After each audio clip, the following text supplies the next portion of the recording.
আসসালামু আলাইকুম এভরিওয়ান, সবাই কেমন আছেন? আলহামদুলিল্লাহ আমি অনেক ভালো আছি। কিছুদিন যাবৎ অসুস্থ ছিলাম। আমি প্রায় এক সপ্তাহের বেশি হয়ে যাচ্ছে কোনো ভিডিও দেই নাই, কোনো পোস্টও করি নাই।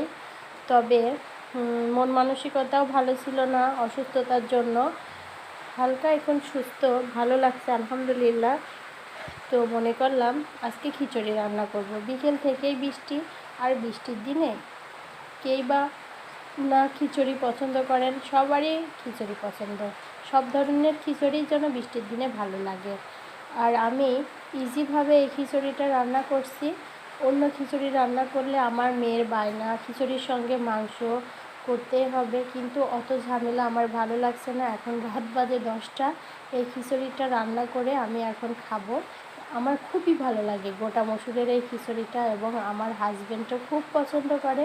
খেতে খুবই সুস্বাদু হয় এবং অনেক পুষ্টিকর এই খাবারটা। দেখেন, কথা বলতে বলতে কিন্তু আমি রান্না করে ফেললাম। এই যে আমার খিচুড়িটা এখন ফুটেই উঠেছে শেষের দিকে। এখন আমি প্লেটে বেড়ে নিচ্ছি।